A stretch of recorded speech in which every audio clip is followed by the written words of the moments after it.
let's unpack this. 50 million people worldwide, estimated to be in modern slavery in 2021. Wow. That number, well, it's shockingly higher than any point in history.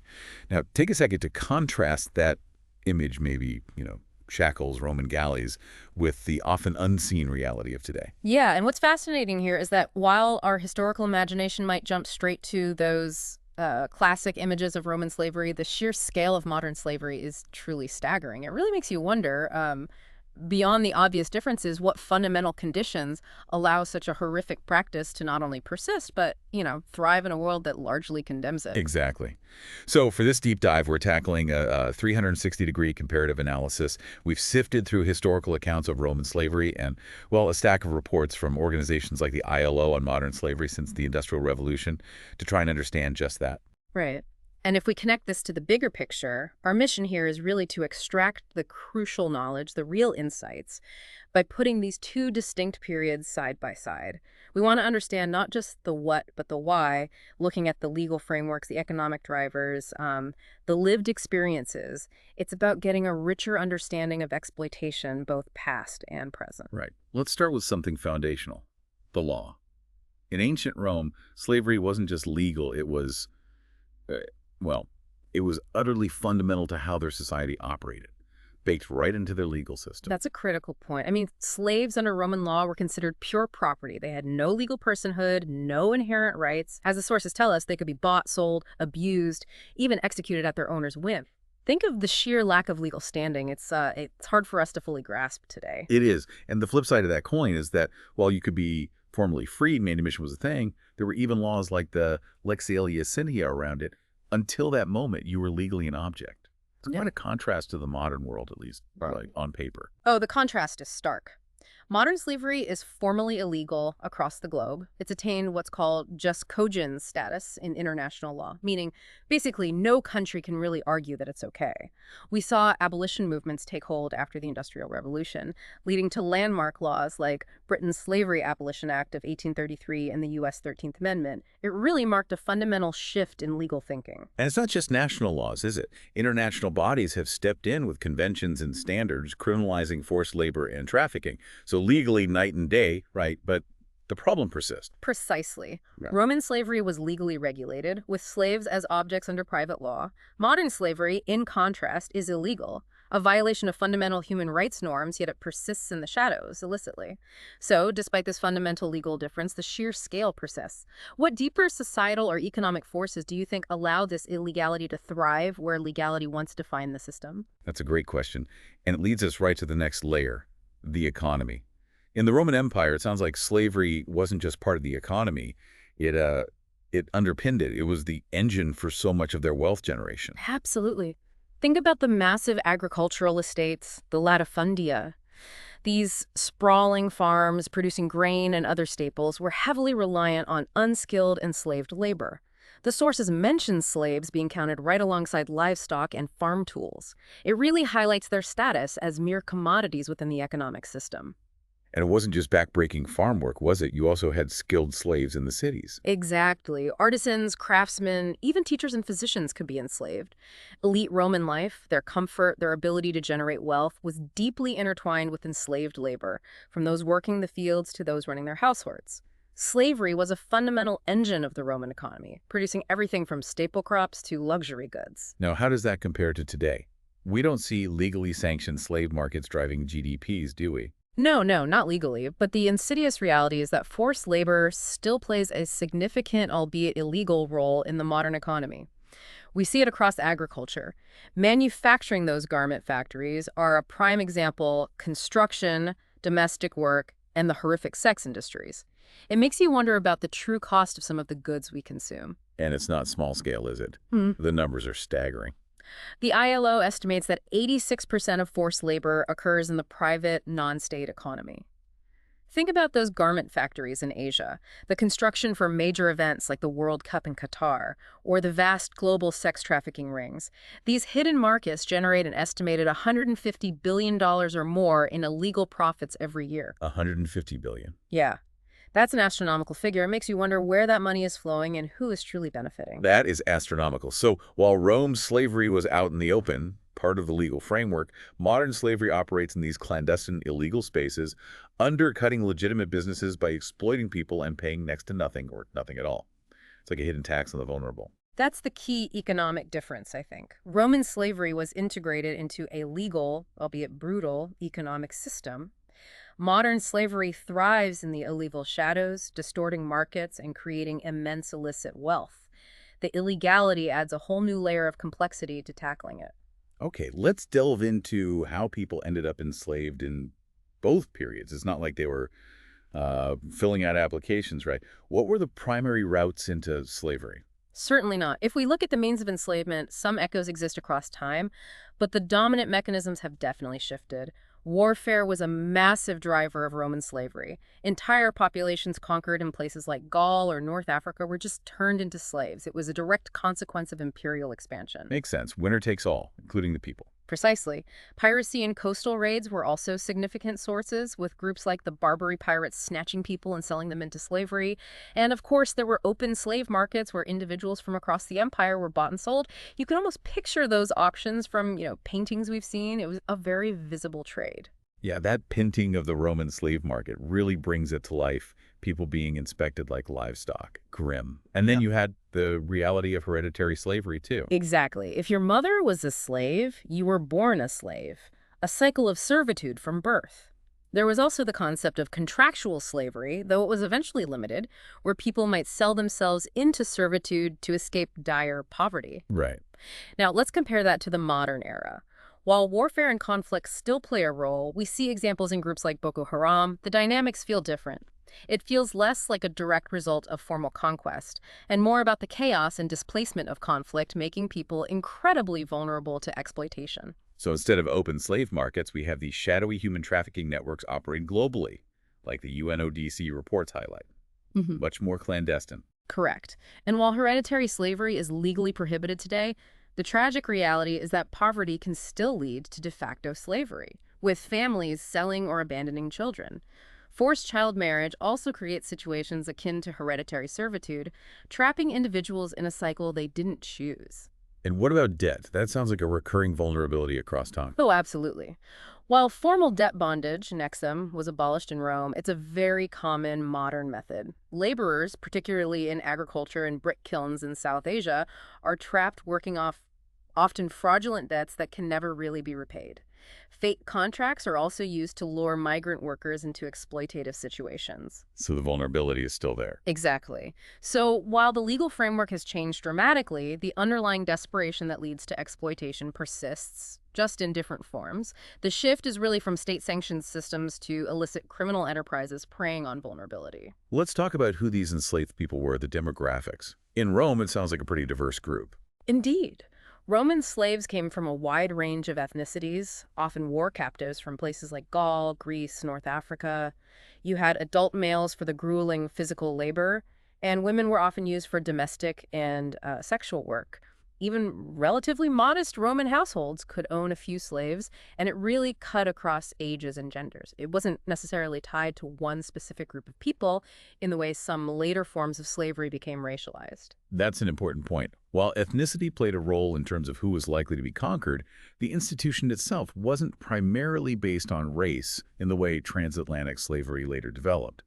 Now, looking at modern slavery, who was most vulnerable, it sounds like it still disproportionately affects the poor and marginalized globally. Tragically so. The ILO estimates that around 39% of modern slaves are women and girls, with a significant portion of those in forced marriage or sexual exploitation. 39%. Yeah, and children make up about 12% of the total, an estimated 3.3 million, with half of those in sexual exploitation. Those numbers are just horrific. They really are. While men are often found in sectors like construction and mining, women are heavily represented in domestic work and the sex industry. We see regional patterns too, like the trafficking of women in Southeast Asia or child labor in brick factories and farms. That image of the child laborer in Nigeria really drives home the vulnerability. And while modern slavery isn't legally hereditary, the cycle of poverty and lack of opportunity can create multi-generational servitude. Migrant workers are also a particularly high-risk group, often targeted by traffickers promising better lives. So it seems like while both eras saw diverse demographics among the enslaved, Modern slavery has a particularly high proportion of women and children in deeply exploitative situations, and the legal prohibition clashes starkly with the de facto vulnerability leading to continued servitude. That sums it up pretty well, yeah. Now, what about the day-to-day existence? What were the living conditions like for slaves in Rome versus today? What did their lives actually, look like? Well, in Roman times, masters had a legal obligation, however minimal, to provide basic food, clothing, and shelter, the pellis et caruca rule, as it was called. But the quality varied wildly depending on the owner and the type of work the slave performed. Urban household slaves often fared better than those on rural estates who might live in basic barracks or huts. So, not exactly luxury. Definitely not, and there was no safety net. If a slave became sick or disabled, their care was entirely at the master's discretion. So even that basic legal obligation wasn't a guarantee of humane treatment. It was often just enough to keep them working. Right. Modern enslaved people, on the other hand, often face incredibly harsh and unsafe conditions.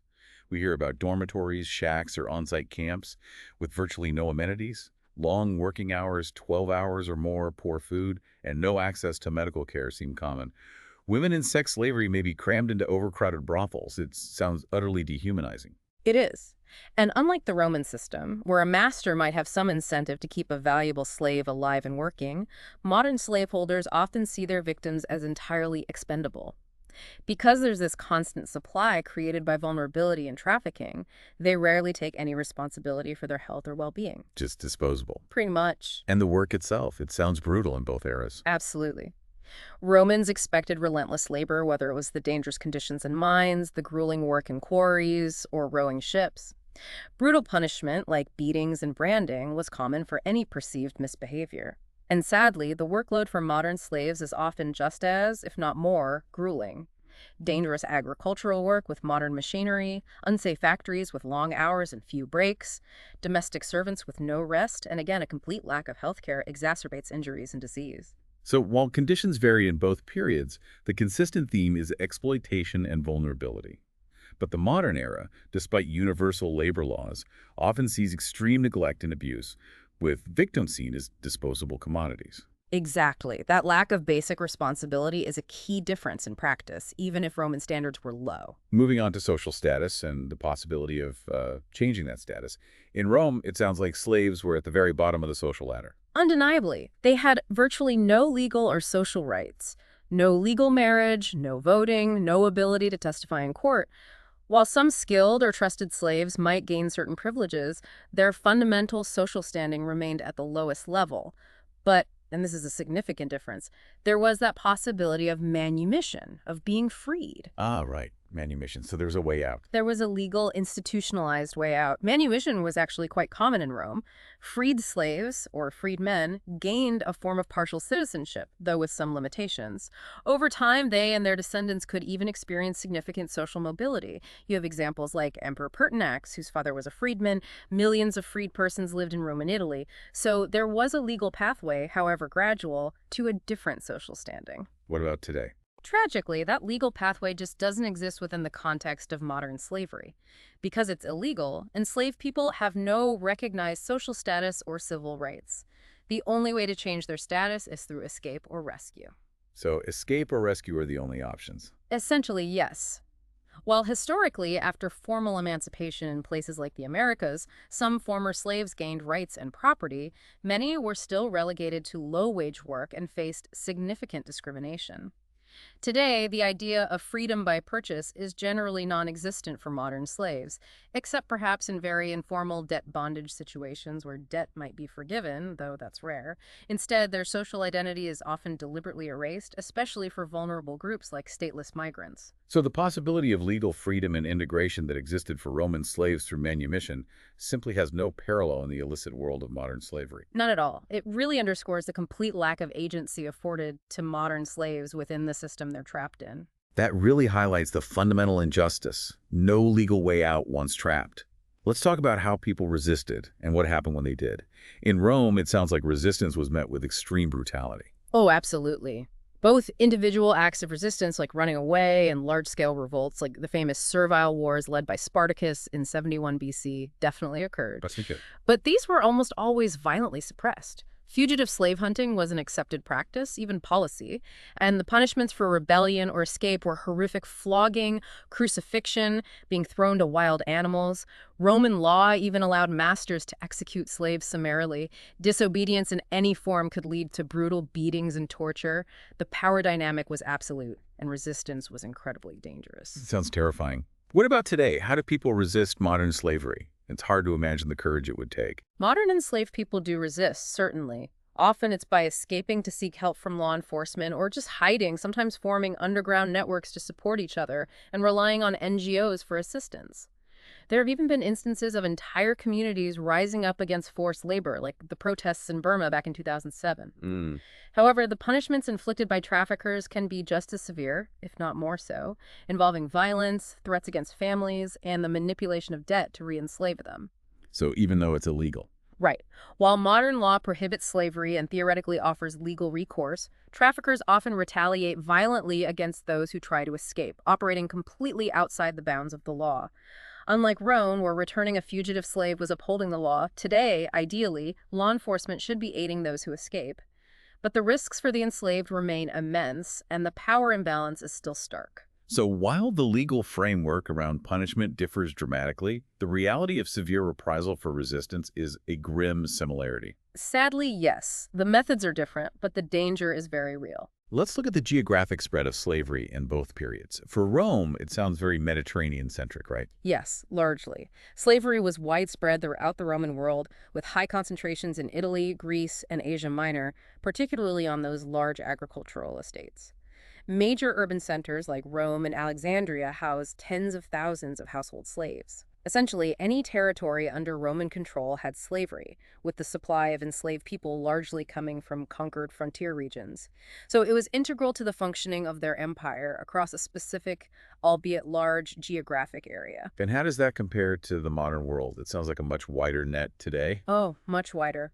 Modern forced labor is truly a global phenomenon. Reports from the ILO and the Walk Free Foundation show that no region is untouched. While the largest absolute numbers are in the Asia-Pacific region, think of debt-bonded labor in South Asia. And trafficking in Southeast Asia, significant levels of slavery also exist in Africa, the Middle East, Latin America, and Eastern Europe. Even in developed countries. Absolutely. Even developed countries aren't immune, with hidden cases of forced labor in isolated industries. Interestingly, the highest prevalence, meaning the number of victims per capita, is actually in the Arab states in Eastern Europe. Huh. So while Roman slavery was concentrated around the Mediterranean, modern slavery is a truly global issue, present on every continent, often clustered in poorer or conflict-affected areas, but with no part of the world entirely free. It paints a really sobering picture of the pervasiveness of this issue today. That does paint a sobering picture. Let's talk about the sheer scale and the broader impact of slavery in both eras. The numbers sound immense for Rome, too. They were. At its peak, some estimates suggest that slaves made up maybe 25 to 30% of the population of Italy in the 1st century BC. That's millions of people. Wow, a quarter to a third. Yeah. And we see evidence of this scale in things like the size of Spartacus's army, around 120,000 strong. Slavery was absolutely integral to Roman agriculture, construction, and the very wealth of the elite. Many historians argue that Roman prosperity was heavily reliant on this system of forced labor. So economically and socially, it was deeply woven into the fabric of Roman life. But the modern impact? Yeah. Well, while we don't have legally sanctioned slavery underpinning entire economies, the absolute number of victims today is just staggering around 50 million people worldwide in 2021. You said it earlier. It's higher than any point in recorded history. It's mind-boggling. And as we discussed, the ILO estimates over $150 billion in illicit profit annually from this exploitation. It distorts markets, undercuts fair labor practices, and deeply entrenches inequality. Socially, it causes immense harm. Families are torn apart by trafficking. Entire communities are exploited. The fact that roughly 1 in 150 people globally are enslaved has led to international awareness campaigns, and governments, at least in principle, are working to combat it. That's a stark contrast to Rome's lack of widespread abolitionist movements. So, while Roman slavery was deeply pervasive in its context, modern slavery, despite its illegality, involves a larger absolute number of victims and fuels transnational crime on an unprecedented scale. It's a truly global crisis. That sums it up well. Different dynamics, but a crisis nonetheless, perhaps even larger in sheer numbers. Finally, let's consider the moral and philosophical justifications, or uh, lack thereof. In Rome, it sounds like slavery was largely just accepted. Yes, surprisingly so from our modern perspective. Many prominent thinkers like Aristotle even argued that some people were natural slaves, lacking the capacity for reason, making their enslavement just and beneficial a view we would find abhorrent today. Romans often rationalized it as a result of war or divinely ordained order. There was very little ideological opposition to the institution itself. While some figures like Pliny and Seneca discussed the humane treatment of slaves, they didn't question the legitimacy of slavery itself. As our sources note, abolitionist views were almost non-existent. So the debate was how to treat them, not whether to have them. Pretty much. Even early Christian writers, while eventually calling slavery sinful, focused more on regulating it than abolishing it for centuries. The moral discourse centered on treatment, not legitimacy. That's a very, very different landscape from today. It is a profound difference. Oh, absolutely. The shift is profound. After the Industrial Revolution, the rise of Enlightenment ideals emphasizing natural rights and liberty led to widespread moral critiques of slavery. Abolitionists argued vehemently that it violated basic human dignity. Of course, there were pro-slavery apologists who emerged, particularly in 19th century America, with figures like Senator John C. Calhoun infamously calling it a positive good, arguing slaves were better off than the poor in Europe. They used racial, paternalistic, and even religious arguments to defend it. Those arguments sound awful today. They do. And thankfully, today, international law and human rights philosophy unequivocally reject slavery's morality, classifying it as a crime against humanity. Arguments in favor of slavery are almost universally discredited, really only held by criminal groups profiting from it. The modern era has seen active and widespread denunciation of slavery's immorality in global campaigns working towards its eradication, a dramatic and crucial evolution in human values compared to the largely unchallenged acceptance in Roman society. So, pulling it all together, Hmm. we've seen some really stark contrast. Right. Legality versus illegality, open trade versus hidden trafficking, but also some troubling similarities in the brutal realities of exploitation and the severe consequences of resistance. Yeah. The scale of modern slavery is also just staggering, exceeding even the vast numbers in the Roman Empire, and its truly global reach is another key difference. Exactly. And understanding this historical context is vital, I think, for grappling with contemporary issues of exploitation, human rights, and the complexities of global supply chains. The echoes of these historical power dynamics, though often subtle, may still influence our modern world. It really makes you think about the roots of inequality and exploitation. It does. Which leads to a final, perhaps uncomfortable, thought for you listening. Given the formal illegality of modern slavery, the universal condemnation, why does it persist on such a massive scale? What fundamental shifts in global systems, in our economies, perhaps even in our values, are truly needed to eradicate it? It seems this historical comparison offers some sobering insights into the enduring nature of exploitation and the long road still ahead. It's a crucial question, isn't it? We encourage you to delve deeper into the reports we've mentioned, the ILO and UNODC findings, maybe explore historical texts on Roman slavery, and consider researching the many organizations working tirelessly against modern slavery around the world. The more we understand the path, the better equipped we are, hopefully, to tackle the challenges of the present.